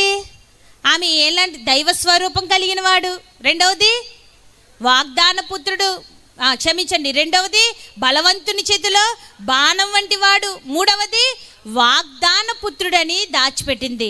ఇప్పుడు ఏఐ కాలంలో ఉన్న వారలారా, ఏఐలో బ్రతుకుతున్న వారలారా, మరి ఏఐ కాలంలో నుండి మన బిడ్డల్ని కాపాడుకోవాలంటే, దాచిపెట్టాలి అని అంటే మన బిడ్డలో మనం చూసుకోవాలి. ఏం చూసుకోవాలి? మన కళ్ళు చూసిందే వారికి కూడా ఉంటుంది. అవునంటారా కాదంటారా? ఇప్పుడు ఏదైనా మాట చెప్పామనుకోండి, చూసిందే మాట్లాడమ్మా అంటాం కదండి. ఎవరన్నా ఏదన్నా చెప్పారనుకో, అమ్మ నువ్వు అలాగే మాట్లాడతావు, చూసింది చెప్పు. సాక్ష్యం అడిగారు అనుకో, పోలీసులు ఏమంటారు? ఉన్నది ఉన్నట్టు చెప్పు, జరిగింది చెప్పు, నువ్వు చూసింది ఏంటో చెప్పు. ఇప్పుడు మన బిడ్డల్ని మనం ఎలా చూస్తే అలాగే ఉంటారు. అవునంటారా కాదంటారా? ఇప్పుడు మన బిడ్డలందరూ చెప్పుకోండి, అందరూ నా బిడ్డలందరూ అనండి, నా కుమారుడు నా కుమార్తె అనుకోండి. నా కుమారుడు నా కుమార్తె ఎలాంటి వారు? దైవ కళ కలిగిన వారు. ఎలాంటి వారు? దైవ కళ కలిగిన వారు. రెండవది బలవంతుని చేతిలో బాణముల వంటి వారు. మూడవది ఎలాంటిది? వాగ్దాన పుత్రులు. దేవునికే మహిమ కలుగును గాక. ఇప్పుడు ఇంటిలో దాచిపెట్టిన వారలారా, రెండవదిగా ఎక్కడ దాచిపెట్టాలి అని అంటే పెట్టెలో దాచిపెట్టాలి. ఎక్కడ దాచిపెట్టాలి? పెట్టెలో దాచిపెట్టాలి. ఇప్పటిదాకా ఇంట్లో 3 నెలలు దాచిపెట్టింది యాకోబేతు. ఇంకా చాలా కష్టమైన పని అవుతుంది. పిల్లాడు ఎదుగుతున్నాడు, ఏడుపు ఇంకా పెరుగుతుంది, గొంతుకి ఇంకా పెరుగుతుంది, అల్లరి ఇంకా పెరుగుతుంది, ఇంకా గట్టిగా పేచీ చేస్తున్నాడు. ఇంకా ఏమనుకుందంటే, ఈ కుమారుణ్ణి నేనేం చేయలేకపోతున్నాను, దాచలేకపోతున్నాను అని ఒక పెట్టెలో దాచిపెట్టిందంట. ఎక్కడ దాచిపెట్టింది? పెట్టె. ఆ పెట్టె ఏంటండి? జమ్ము పెట్టే. మనం అందరికీ వాక్యం 40 రోజులు మోషే ఉపవాస ప్రార్థనలో నేర్చుకొని అలవాటు అయిపోద్ది. ఏంటంటే మోషే అనగానే దాచిపెట్టింది. ఎక్కడ దాచిపెట్టింది అంటే జమ్ము పెట్టెలో ఇదే నేర్చుకుంటున్నాం. కానీ అసలు ఆ జమ్ము పెట్టే ఏంటి, ఆ జమ్ము పెట్టె యొక్క చరిత్ర ఏంటి, ఆ జమ్ము పెట్టె యొక్క లక్షణాలు ఏంటి, ఆ జమ్ము పెట్టెలో ఉన్న గొప్ప సన్నివేశాలు లేకపోతే సందర్భం ఏంటి, ఆ జమ్ము పెట్టెలో దాయడం బట్టి మోషే పెరగడం ఏంటి, ఆయన ఎవరైనా ప్రశ్న చేసుకున్నారా? నేను చాలాసార్లు చేసుకుంటానండి. నాకు ఎలాంటి డౌట్లే వస్తూ ఉంటాయి. జమ్ము పెట్టెలో దాచింది అని సండే స్కూల్ నుంచి ఇదే పాఠం నేర్చుకుంటున్నా. అసలు జమ్ము పెట్టె అంటే ఏంటి, జమ్ము పెట్టెలో ఉన్న లక్షణాలు ఏంటి, జమ్ము పెట్టెకున్న ప్రాధాన్యత ఏంటో మీకు 3 విధాలుగా మీకు జ్ఞాపకం చేసి మరి 3వ పాయింట్లోకి వెళ్ళిపోదాం. మరి రెండవదిగా చూసినట్లయితే పెట్టెలో దాచిపెట్టింది. ఏమిటి ఈ పెట్టె అంటే, ఈ పెట్టెలో ఉన్న లక్షణం ఏమిటి అని అంటే, మొదటిగా జమ్ముతో తయారు చేసింది ఆ పెట్టె. ఏం చేసిందండి? ఆ పెట్టె ఎలా తయారు చేసింది? జమ్ముతో తయారు చేసింది. ఇక రెండవదిగా ఏం చేసింది అని అంటే, జమ్ము పెట్టి తయారు చేసి జిగటమన్ను పూసింది. రెండవదిగా ఏం చేసిందండి? జమ్ము పెట్టి తయారు చేసి రెండవదిగా ఏం చేసింది? జిగటమన్ను పూసింది. ఇక మూడవదిగా ఏం చేసింది అంటే కీలు పోసింది. ఏం చేసిందండి? కీలు పోసింది. మరి దైవజనులు దేవదాసయ్య గారు ఈ జమ్ము పెట్టి గురించి రాస్తూ ఈ జమ్ము పెట్టి ఏమిటి అని అంటే సంఘముతో పోల్చారంట. ఏమండి, ఈ జమ్ము పెట్టే ఎవరు? నేనంటాను ఈ జమ్ము పెట్టె ఎవరు అని ఏంటి అని అంటే మందిరము, సంఘము, విశ్వాసము. లేకపోతే 4వ చూసినట్లయితే ఈ జమ్ము పెట్టె ఏమిటి అని అంటే భద్రత. ఏంటండి? భద్రత. మనిషికి సాతాను నుండి ఏంటి అని అంటే మనకు భద్రత అనే పెట్టెలో మోషేని దాసింది. ఎవరు? ఎకోబేతు. ఆమె అందరికి మరణాత. ఎక్కడే ఉన్నారా? వాక్యం అర్థమవుతుందా? నేను అడుగుతూ ఉంటాను, నాకు అలవాటు, ఏమనుకోకండి. వాక్యం అర్థమవుతుందా? చెప్పమంటారా, ఆపేయమంటారా? చాలా సంతోషం. దేవునికే మహిమ కలుగును గాక. మరి ఈ జమ్ము పెట్టి తయారు చేసిందని మాట్లాడుకున్నాం కదా. మొదట ఏం చేసిందనంటే జమ్ముతో తయారు చేసింది. ఈ పెట్టె ఏం చేసిందనండి? పెట్టె అనొచ్చు, బుట్ట అనొచ్చు, ఏదో ఒకటి అనొచ్చు. ఇది దేంతో తయారు చేసిందంటే జమ్ము. జమ్ము అంటే ఏంటో తెలుసామా కదా? మనం ఊర్లు వెళ్తూ ఉంటే పల్లెటూరులో మరి గట్టుల పక్కన ఉంటుంది. ఎలాగంటే ఒక గడ్డి మొలిసినట్టు ఇలా పొడవుగా మొలుస్తూ ఉంటుంది. అది ఏం చేసింది అని అంటే ఆ జమ్ముని తీసి, అది ఏమంటారు, ఈనెలు అనుకుందాం. ఇప్పుడు కొబ్బరి చెట్టుకి ఈనె ఎలా ఉంటుంది అలా అనుకుందాం. ఆ ఈనెని తీసి ఇలా విప్పి దానితో ఏం చేసింది అని అంటే పెట్టె తయారు చేసింది. ఏం చేసిందండి? పెట్టె తయారు చేసింది. పెట్టె అనగా ఏమిటి అని చెప్పాను అని అంటే మందిరం అని చెప్పాను. ఏంటండి ఇక్కడ పెట్టె అంటే ఏంటండి? మందిరము, సన్నిధి, సంఘము. ఈ 3 జ్ఞాపకం చేసుకోండి. పెట్టి అంటే ఏంటి? మందిరము, సన్నిధి, సంఘము. ఈ సంఘము, మందిరము మరి సంఘములో, మందిరంలో, సన్నిధిలో దాచిపెట్టింది. ఇప్పుడు చూడండి, మీరు జమ్ముని ఎక్కడైనా చూడండి, ఈ జమ్ము అంట ఏమవుతుంది అని అంటే ఎంత నీటిలో ముంచినా ఏం చేయదు, ఇది మునగదు. ఏం చేయదు? మీరు ఎంత కాలు పెట్టి తొక్కినంతసేపు కిందే ఉంటుంది, కానీ కాలు తీసేశారనుకోండి ఏమైపోతుంది? తేలిపోతుంది. ఇక్కడ నీళ్ళు అంటే ఏమిటి అని అంటే లోకము, పాపము. ఏంటండి? నీళ్ళంటే ఏంటి? లోకము, పాపము. ఈ లోకము, పాపములో మందిరము, సన్నిధి, సంఘము ఉన్నదనుకోండి, ఎవరైనా తొక్కినా, ఒకవేళ నీటిలో ఉన్నామని, సంఘంలో ఉన్నామని ఎవరు తొక్కినా మనం ఏమవుతాం చెప్పాలి అందరూ? మనం ఏమవుతాం? తేలిపోతాం, ఎవ్వరు మునగము. కానీ జమ్ము పెట్టెలో ఉన్న మోషేని, మరి సన్నిధిలో ఉన్న మోషేని ఎవరు కాపాడారు అంటే దేవుడే స్వయంగా కాపాడు. ఎందుకంటే మోషే ఎక్కడున్నాడు? ఇప్పుడు మందిరంలో ఉన్నాడు, సంఘంలో ఉన్నాడు, సన్నిధిలో ఉన్నాడు. కనుకనే ఆ నీరు, పాపము, లోకము మోషేని ఏం చేయలేదు. ఇప్పుడు నేను ఒక ప్రశ్న అడుగుతాను, చెప్పండి. నైలు నదిలో ఏమున్నాయి? వెరీ గుడ్, ఎవరో తల్లి చెప్పారు. దేవునికి మహిమ కలుగును గాక. నైలు నది నిండా ఏమున్నాయి? ఇప్పుడు ముసల్లో ఏ చిన్న బొట్టో, తట్టో ఏదో ఒకటి వేసామనుకోండి, వెంటనే ఏమైపోతాయి? ఆ ముసళ్ళన్నీ మింగేయడానికో, తినడానికో, అయ్యో నాకేదో ఆహారం వచ్చిందని అవన్నీ ఏం చేస్తాయి? మూగిపోయి చుట్టూరు ఉంటాయి. కానీ నేను అంటాను చూడండి, మోషే జమ్ము పెట్టిలో ఉన్నాడు కదా, పెట్టి ఆ నీటిలో పడేయగానే ఏమవ్వాలి? ముసళ్ళన్నీ వచ్చేసి తినేసి ఆ పెట్టిని నాశనం చేసి ఆ పిల్లోడిని పీకి పాకం పెట్టేసి తినేసి ఉండాలి. కానీ దైవజనులు దేవదాసయ్య గారు చక్కని మాట అన్నారు. ఏంటో తెలుసా అండి? ఈ ముసళ్ళు ఎలాంటి అంట? వెరీ గుడ్, ఎక్కడో వినపడుతుంది, కరెక్ట్గా ఇచ్చారు సమాధానం. ముసళ్ళు ఎలాంటివి? క్రూరమైనవి. మనుషులు ఎలాంటి వాళ్ళు? అమ్మ మీరు మనుషులు కాదా? అమ్మగారు మేము మనుషులు కాదు అన్నట్టు చూస్తున్నారు. మనుషులు ఎలాంటి వారు? మంచివారు. చక్కగా భయం ఉంటుంది మనుషులకి, దయ ఉంటుంది, ప్రేమ ఉంటుంది మనుషులకి, అన్నీ ఉంటాయి. ఇప్పుడు దైవజను దేవదాసయ్య గారు అన్నారు, ఏమన్నారో చెప్పనా అండి? క్రూరమైన ముసళ్ళలోనికి మోషే యొక్క పెట్టి వెళితే దేవుని మాటకు లోబడి మోషేని ఏం చేయలేదంట. దేవునికి మహిమ కలుగును గాక. ఆ ముసళ్ళు ఎవరికి లోబడ్డాయి? ఆ ముసళ్ళు ఎవరి మాట విన్నాయి? దేవుని మాటగా విన్నాయి. క్రూరమైన ముసళ్ళు మంచి మనసు కలిగి ఉన్నాయి.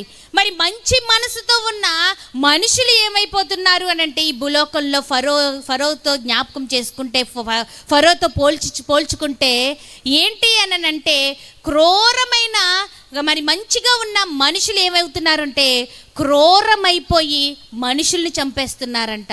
ఎంత విచారం అండి. చంపాల్సినవి ఏమో చంపకుండా దేవుని మాటకు లోబడ్డాయి. ఇక్కడేమో చంపకూడదు, నరహత్య చేయకూడదు అని ఉన్న వాటిని ఏం చేస్తున్నారు ఈ మనుషులు అనంటే, మనుషులను చంపే అంత భయంకరమైన పరిస్థితుల్లో ఉన్నాయి. ఇప్పుడు చెప్పండి, మనిషి మంచిదా, ముసళ్ళు మంచియా? ఇప్పుడు ముసలు వచ్చినాక ఏం చేస్తారు? అసలు ఇక్కడి నుంచి నిడదోలు వెనక్కి తిరగకుండా పరిగెట్టేస్తారు. ఇటైతే పంగిడి పరిగెట్టేస్తారు ఏమని వచ్చిందని. కానీ దేవుని వాక్యం వింటున్న వారలారా, ఆత్మానుసారంగా చూస్తే ముసళ్ళే మంచి. ముసళ్ళు ఎవరి మాట విన్నాయి అనంటే, సృష్టికర్త అయిన దేవుని మాటకు లోబడి ఏం చేయలేదు, మోషే జోలికి, ఆ పెట్టె జోలికి వెళ్ళలేదు. అంటే మోషే ఎక్కడ ఉన్నాడు అనంటే మందిరంలో ఉన్నాడు, సన్నిధిలో ఉన్నాడు, మూడవదిగా సంఘముతో ఉన్నాడు. కనుకనే క్రూరమైన జంతువులు కావచ్చు, పాపము కావచ్చు, లోకము కావచ్చు, చెడుతనము కావచ్చు, ఏదైనా మోషేని ఏం చేయలేకపోయినాయి అంటే ఏం చేయలేకపోయి మునిగిపోనివ్వకుండా చేశాయి.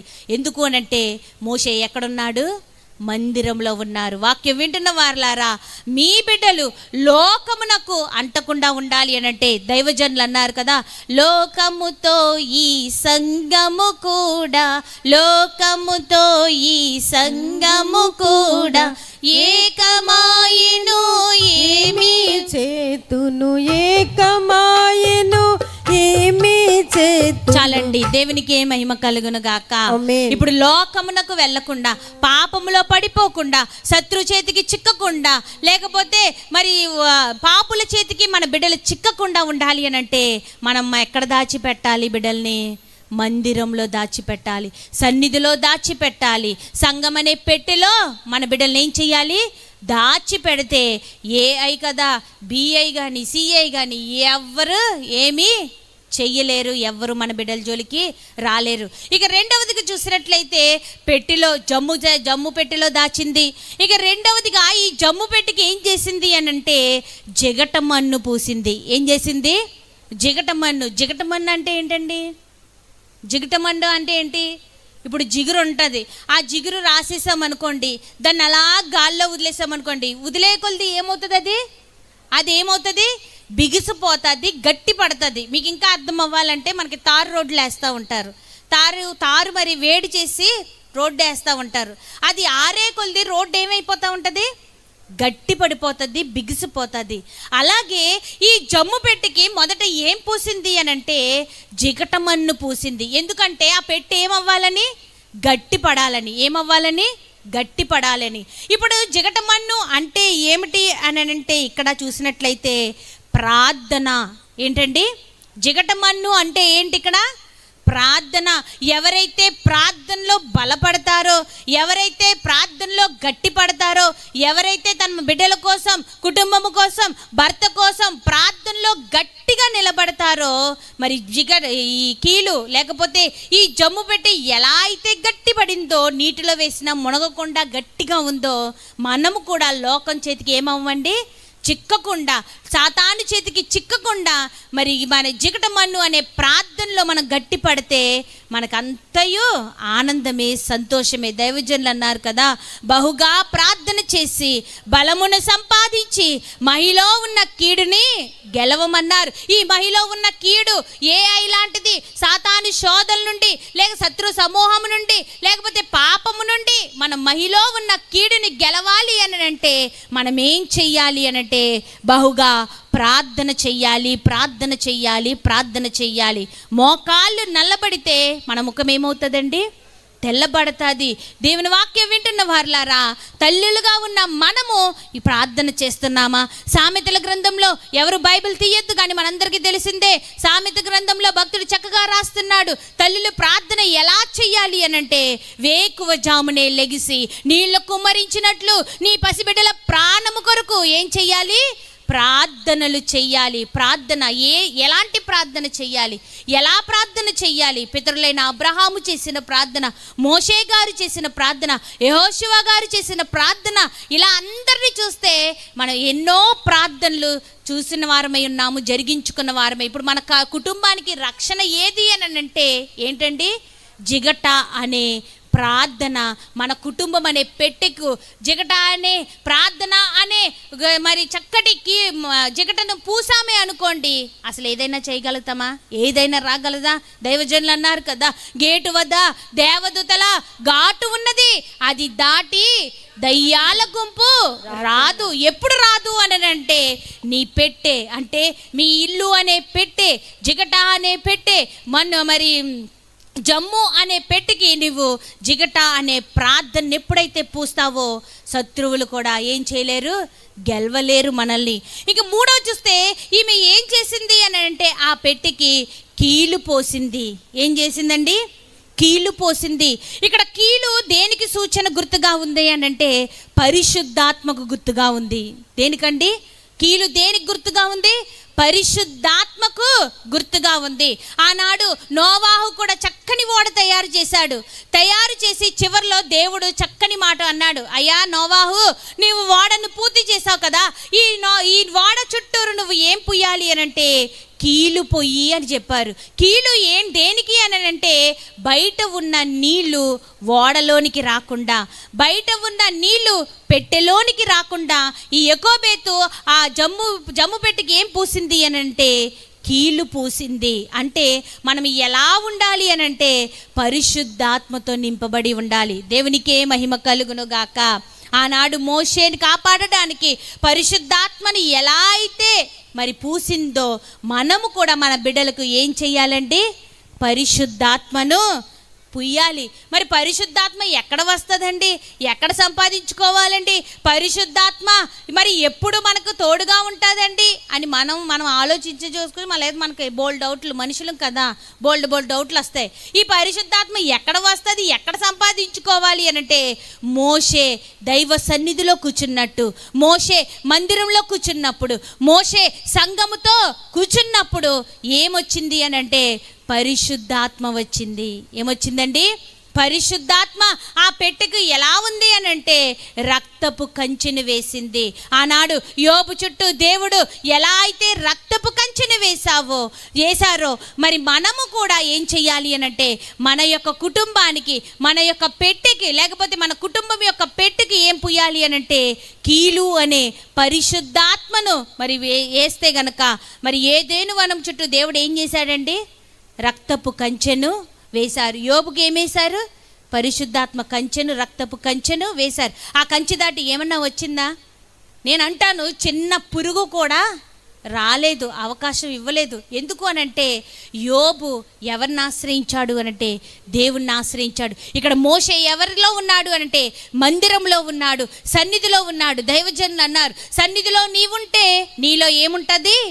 సన్నిధి ఉంటుంది అని. సన్నిధిలో ఉన్నాడు కనుకనే బయట వాటర్, లేకపోతే బయట ఉన్న పాపము, లోకము ఆ పెట్టెలోనికి రాలేదు. రాకపోవడం గల కారణం ఏమిటి అనంటే, మోషే చుట్టూ ఏముంది అనంటే పరిశుద్ధాత్మ కంచె ఉంది.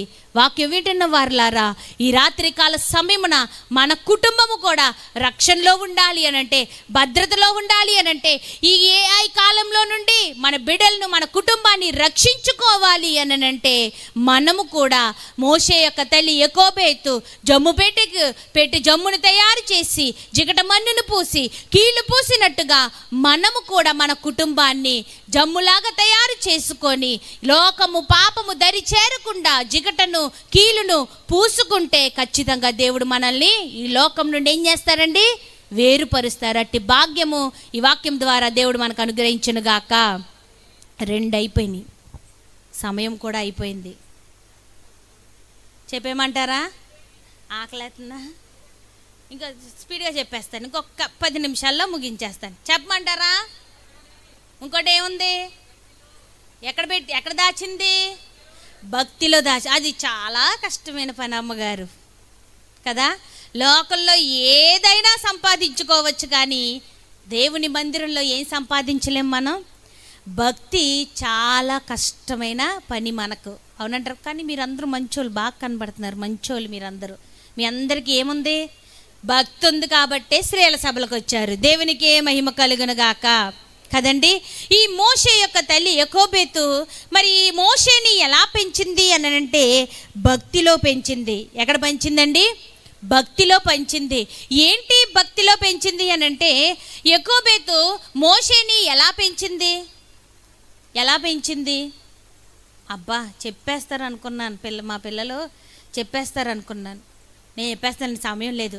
ఎలా పెంచింది అంటే పాలిస్తూ వాక్యమును చెప్పింది. అవునా కాదంటారా? ఇప్పుడున్న పరిస్థితులను బట్టి, లేకపోతే ఇప్పుడున్న సందర్భం బట్టి, సిచ్యువేషన్ బట్టి ఎలా ఉందంటే పాలు ఇచ్చినప్పుడు తల్లుల్ని ఏం చేస్తారు? మాట్లాడకు, నువ్వు సైలెంట్గా పాలి. నీ మాటలు వింటే ఏం చేస్తాడు? పాలు తాగడు, నీ మాటలే వింటాడు, చిక్కుపోతాడు, ఆకలి తగ్గిపోతుంది. తిడతారా తిట్టరమ్మా తల్లులు?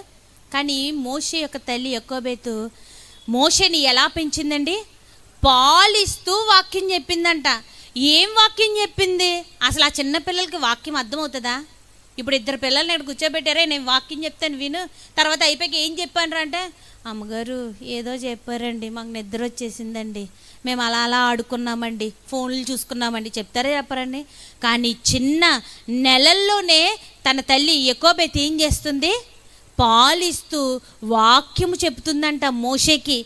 ఏం వాక్యం అంటే భక్తిలో ఎలా పెంచింది అని అంటే మొదట 3 పనులు ఇక్కడ ఎలా పెంచింది? మొదట ఆజ్ఞల ప్రకారం పెంచిందంట. దేవుని యొక్క ఆజ్ఞల ప్రకారం ఏం చేసింది మోషే తల్లి? భక్తిలో పెంచింది. ఇక రెండవదిగా భయము నేర్పించిందంట. దేవుని యందు, దైవజనుని యందు ఏం నేర్పిస్తుంది? భయము నేర్పించిందంట. ఇంకా మూడవదిగా చూసినట్లయితే విధేయతతో బ్రతుకునానా, విధేయతతో పెరుగు, దేవునికి విధేయులంటేనే ఇష్టము అని వాక్యముతో పెంచి విధేయతతో ఎలా నడుచుకోవాలో చిన్నప్పటి నుంచే యకోబేతు ఏం చేస్తుంది? మోషేని పెంచిందంట. మొదటిగా చూసినట్లయితే కొంచెం వివరించి ముగిస్తాను. మరి మొదటిగా చూసినట్లయితే ఎలా పెంచింది? ఆజ్ఞను అనుసరించి పెంచిందంట. ఇప్పుడు ఆజ్ఞలు ఎప్పుడొచ్చినాయి మనకి? ఆజ్ఞలు ఎప్పుడొచ్చినాయి? మోషే గారి ద్వారా కొండ మీద, సీనాయి పర్వతం కొండ మీదకి వెళ్ళినప్పుడు దేవుడు మాట్లాడి ఏం చేశారు? 10 ఆజ్ఞలను ఇచ్చారు. మరి అంతకుముందు ఏం లేవు? ఆజ్ఞలు ఉన్నాయా? లేవు. ఆజ్ఞలు ఏంటి అని అంటే అబ్రహాము దేవుని మాట వినెను, విశ్వాసపరుడయ్యాడు. మోషే లేకపోతే ఇలాగా ఎందరో ఆదామవ్వలు ఇలా చూసుకుంటే వారందరికీ ఏంటి ఆజ్ఞలు అని అంటే దేవుని మాటే వారికి ఏంటండి? ఆజ్ఞలు. ఏంటండి? దేవుని యొక్క మాటలే వారికి ఆజ్ఞలు. మోషే వచ్చాక ఏమొచ్చినాయి అంటే ఆజ్ఞలు వచ్చినాయి. అప్పటి వరకు మోషేకి ఎలా బోధ చేస్తుంది అని అంటే, నానా దేవుడు ఏది చెబితే అదే మనకు ఆజ్ఞ, దేవుడు ఏది చెబితే ఆ ప్రకారమే నడుచుకుంటే అదే మనకు ఆజ్ఞ. మరి దేవుడు ఎక్కడికి వెళ్ళమని ఏ పని చెప్పినా ఆ ఆజ్ఞను ఏం చేయకూడదు? అతిక్రమించకూడదు. ఆజ్ఞ అతిక్రమిస్తే ఏమొస్తుంది? మనకి పాపం వస్తుంది. పాపం వల్ల ఏమొస్తుంది? మరణం వస్తుంది. ఇది బోధ చేస్తుందంట. దేవుడిచ్చిన ఆజ్ఞను అనుసరించి నడుచుకోవాలి. దేవుడిచ్చిన ఆజ్ఞలను మనం గైకొని ఆజ్ఞల ప్రకారం నడుచుకోవాలి. ఇక చూడండి, మరి మన బిడ్డలకు దేవుడిచ్చిన వాగ్దానములు, ఆజ్ఞలు ఎన్నో అధికముగా ఉన్నాయా లేదండి? ఇప్పుడు మనం దేవుని యందు భయభక్తులు కలిగి ఉన్నాము అని అంటే ఏమనుకోవాలి? ఎలా అనుకోవాలి? చక్కగా చీర కట్టేసుకొని, తెల్ల చీర కట్టేసుకొని, ముసుకేసేసుకొని, కన్నీరు కాచేసి ప్రార్థన చేస్తే భక్తులు అయిపోతామా? నాకు తెలియదండి, నిజంగా మిమ్మల్ని అడుగుతున్నాను కదండి. అమ్మో ఈవిడెవరో భక్తిపరురాలు, భక్తి, అందుకే ఈవిడ చూడండి ఎలా ప్రార్థన చేస్తుందో, ఇంటికి వెళ్ళి చూడాలి ఆవిడ భక్తి ఏంటో. దేవునికి మహిమ కలుగును గాక. భక్తి ఎలా తెలుస్తుంది అని అంటే చూడండి, మీకు సింపుల్గా ఒక చిన్న ముక్క చెప్పి ముందుకు వెళ్ళిపోతాను. 10 ఆజ్ఞలు పాటించిన వాడే భక్తిపరుడు. అవునా కాదంటారా? ఏదో కొత్తగా చూస్తున్నారు ఏటమ్మా. 10 ఆజ్ఞలు కదా, కానీ పోనీ కనీసం 10 ఆజ్ఞలు, అమ్మగారు 10 ఆజ్ఞలు పాటించేంత ఖాళీ లేదండి. మేము పనులకి వెళ్తాం, అక్కడికి వెళ్తాం, ఉద్యోగాలు చేస్తాం, కనీసం ఒక 2, 3 అండి చేస్తారా? చెయ్యరు కాబట్టే మౌనం అంగీకారం. దేవునికే మహిమ కలుగును గాక. నిజంగా 10 ఆజ్ఞలు అనుసరించి నడుచుకున్నాం అనుకోండి, మనం ఎవరు? భక్తులమే మనం. అవునంటారా కాదంటారా? మరి రెండవదిగా చూసినట్లయితే మోషే యొక్క తల్లి ఎక్కడ దాచిపెట్టిందంటే, మరి భక్తిలో ఎలా దాచిపెట్టింది అంటే భయముతో దాచిపెట్టింది. ఎవరు భయం? మనుషుల భయమా? మనుషులకు భయపడినానా?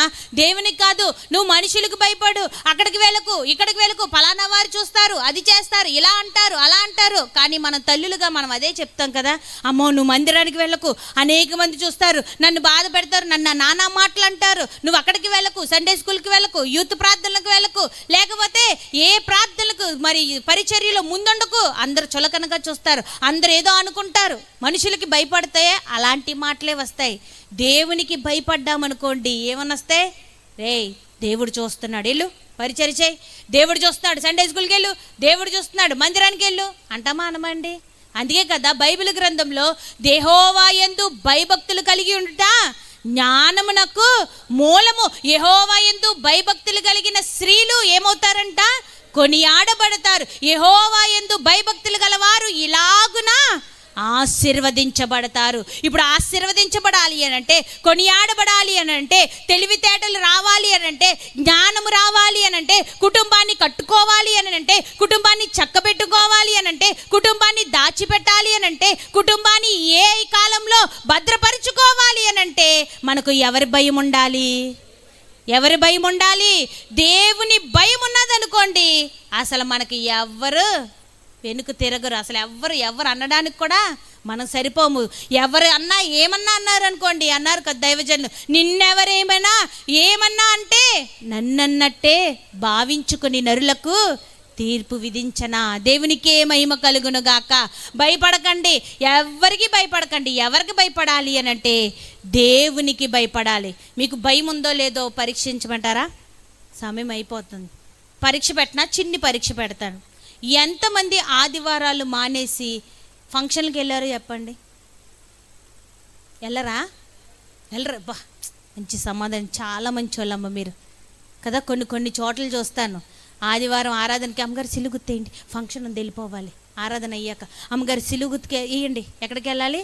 మా చుట్టాలది ఒక ఫంక్షన్ ఉందండి, వెళ్ళిపోతాం. మీరు ఎవరికి భయపడుతున్నారు? ఇప్పుడు ఆ ఫంక్షన్కి వెళ్ళకపోతే ఏమంటారు వాళ్ళు? నువ్వు మా ఫంక్షన్ రాలేదు కదా, మేము నీ ఇంట్లో అడుగు పెట్టాం, మీతో మాట్లాడాం అంటే వీరు ఎవరికి భయపడుతున్నారు? అసలు మీరు నిజంగా భయం లేదనుకోండి, ఆ వ్యక్తికి భయం లేదనుకోండి, నేను ఆరాధన చూసుకొని ముగింపు చూసుకొని నెక్స్ట్ బస్ ఎక్కి నేను నీ ముందుంటాను, అప్పుడు దాకా నాకు సమయం ఇవ్వి, ఖచ్చితంగా లాస్ట్ వరకైనా నేను కనబడతా అంటారా? అమ్మో వాళ్ళు ఏదో అనేసుకుంటారు, నా ఫంక్షన్ కాళ్ళు రారు, నా మంచి చెడ్డలకు రారు అని అమ్మగారు సిలుగుత్తేయండి, అయ్యగారు సిలుగుత్తేయండి అని ఆరాధన అవ్వగానే మధ్యలో ఏమైపోతా? టాటా బాయ్ బాయ్ బాయ్ చెప్తా కదండి. నవ్వుకోవడానికి చాలా బాగుంటుంది. కానీ నిజంగా యెహోవా యందు భయభక్తులు కలిగి ఉంటే నిత్యము సుఖ సంతోషాలు మన వెంటే ఉంటాయి. కొనియాడబడిన స్త్రీగా ఉంటాము, తెలివినిచ్చే వారిగా ఉంటాము, తెలివితేటలతో జ్ఞానముతో నింపువాడై ఉన్నాడు. దేవునికే మహిమ కలుగును గాక. ఇంకా మూడవది చూస్తున్నట్లయితే యథార్థతగా పెంచింది. ఎలా ఉందండి? యథార్థంగా ఉండరా, యథార్థవంతులే దేవునికి ఇష్టలు. ఆనాడు చూడు, అబ్రహాము యథార్థంగా నిలబడ్డాడు, లేకపోతే ఆనాడు మరి యెహోషువ పద యథార్థంగా నిలబడ్డాడు, యెహోషువ యథార్థంగా నిలబడ్డాడు, లేకపోతే ఇస్సాకు గారు యథార్థంగా నిలబడ్డారు. మనము కూడా ఎలా ఉండాలి అని అంటే యథార్థంగా. అందుకే కదా భక్తుడు చక్కని పాట రాశాడు, యెహోవా నా బలమా యథార్థమైనది నీ మార్గం, పరిపూర్ణమైనది నీ మార్గం. చాలండి. ఇప్పుడు మనం పరిపూర్ణమైన జీవితంలోనికి రావాలి అనంటే, పరిపూర్ణమైన ఆత్మీయ స్థితిలోనికి రావాలి అనంటే, పరిపూర్ణమైన సంతోషంలోనికి రావాలి అనంటే మనం ఎలా బ్రతకాలి? యథార్థంగా బ్రతకాలి. యథార్థత అంటే ఏమిటి అనంటే, తప్పు అంటే తప్పు, ఒప్పు అంటే ఒప్పు. అది ఖచ్చితంగా ఒప్పుకున్నవాడు ఎవరు అనంటే యథార్థవంతుడు, యథార్థపరుడు కదండి. నీతిమంతులు ఎలా ఉంటారు అనంటే యథార్థంగా ఉంటారు. ఎలా ఉంటారండి? యథార్థంగా ఉన్నవారు ఎలా ఉంటారు అనంటే నీతిమంతులుగా ఉంటారు. సింహం వలె ధైర్యంగా వారు ముందుకు అడుగు వేస్తారు. దేవునికి ఏ మహిమ కలుగును గాక. మూడవదిగా చూసినట్లయితే ఈమె మోషేని ఎలా పెంచింది అనంటే భక్తి మార్గంలో పెంచింది. ఎలాగనంటే దేవుని ఆజ్ఞల ప్రకారం నడిపించింది. రెండవది దేవుడంటే భయభక్తులతో పెంచింది. మూడవదిగా యథార్థంగా నీతిగా మరి మోషేని పెంచడం మనం చూస్తున్నాము. ఏఐ కాలంలో ఉన్న వారులారా మన బిడ్డలను కూడా ఏం చెయ్యాలి అనంటే ఆజ్ఞను అనుసరించి నడిపించాలి. దేవుడంటే భయభక్తులతో పెంచాలి. మూడవదిగా యథార్థంగా పెంచితే ఆ పెట్టెలోకి నీళ్లు రానట్టుగా మన ఇంటిలోనికి లోకము పాపము ఏఐ రాకుండా ఉండునుగాక. బలో యేసు మహారాజుకి, బలో యేసు మహారాజుకి. వాక్యం అర్థం అయిపోయింది. ఏమైంది? వాక్యం అయిపోయింది, సమయం అయిపోయింది. నన్ను తరుముతా కూడా ఉంది ఈ సమయం. దేవునికి ఏ మహిమ కలుగును గాక. అసలు దేని గురించి నేర్చుకున్నాం ఈరోజు? నేను తెలుసుకోవాలి కదా, అసలు నా వాక్యం మీలో వెళ్ళిందో లేదో నేను తెలుసుకోవాలి కదా. ఏం నేర్చుకున్నాం మనం? దాచిపెట్టిన, అసలైన వాక్యం మర్చిపోకూడదు. ఏం నేర్చుకున్నాం? దాచిపెట్టిన తల్లి. ఏం దాచింది? ఎవరిని దాచింది? మోషే గారిని దాచింది. ఎక్కడ దాచింది? మొదట ఇంటిలో దాచింది. Very good. రెండవది పెట్టెలో దాచింది. మూడవది భక్తిలో దాచింది. ఏఐ కాలంలో ఉన్న వారులారా మనము కూడా మన బిడ్డల్ని ఏం చెయ్యాలి అనంటే మరి ఇంటిలో దాయాలి. ఇంటిలో దాయడం అంటే ఏమిటి అనంటే శరీర భద్రత నుండి మనము కాపాడుకోవాలి. ఇందాక చెప్పాను కదా ఏఐ గురించి. మనం ఎలా భద్రత పెంచుకోవాలి? శరీరాన్ని భద్రపరుచుకోవాలి అంటే ఇంటిలో దాయబడాలి. శరీరం అంటే మన ప్రతి అవయవాన్ని ఏం చేసుకోవాలి అని అంటే భద్రపరుచుకోవాలి. ఇక రెండవదిగా చూసినట్లయితే పెట్టెలో దాచిపెట్టుట. ఎక్కడ దాచిపెట్టింది? పెట్టెలో దాచిపెట్టుట అంటే ఏమిటి అని అంటే మరి అక్కడ 3 పాయింట్లు చెప్పాను. ఏంటండి? ఆత్మలో. Very good. ఇంకా ఆత్మలో. Very good. ఆత్మలో పెంచాలి అంటే ఆత్మ సంతోషంగా మరి భద్రంగా నిలబడింది అనుకోండి, ఆ ఆత్మ జోలికి ఎవరు రారు? లోకము పాపము రాదు. ఇక మూడవది చూసినట్లయితే ఎక్కడ దాచింది? భక్తిలో దాచింది. ఏంటి భక్తి అనంటే నైతిక విలువలను కాపాడింది, భద్రపరుచుకుంది. నైతిక విలువలను భద్రపరుచుకోవాలి అనంటే మనం ఏం చెయ్యాలి అనంటే భక్తి మార్గంలో నడవాలి. అట్టి భాగ్యము దేవుడు ఈ వాక్యము ద్వారా మోషే వలె తన యాకోబు మరి ఎలా అయితే ఇంటిలో దాచి, రెండవదిగా పెట్టెలో దాచి, భక్తిలో దాచిందో మనము కూడా తల్లులుగా ఉన్న మనము ఏ కాలంలో కూడా మన బిడ్డలను ఇంటిలో దాచి, పెట్టెలో దాచి, భక్తిలో పెంచే ధన్యతను దేవుడు ఈ వాక్యం ద్వారా మనందరికి అనుగ్రహించును గాక. ఆమేన్. పరిశుద్ధుడా నీ పాదములకు వందనములు, స్తుతులు, స్తోత్రములయ్యా. ఇప్పటి వరకు మా మధ్యకు వచ్చి మాతో మాట్లాడిన తండ్రి, నీ ఆత్మ సహాయమునిచ్చి మమ్మల్ని నడిపించిన తండ్రి, నీకు స్తోత్రములు, నీకు వందనములు ప్రభువా. యాకోబును మా మధ్యకు దించివేసిన తండ్రి, నీకు స్తోత్రములు.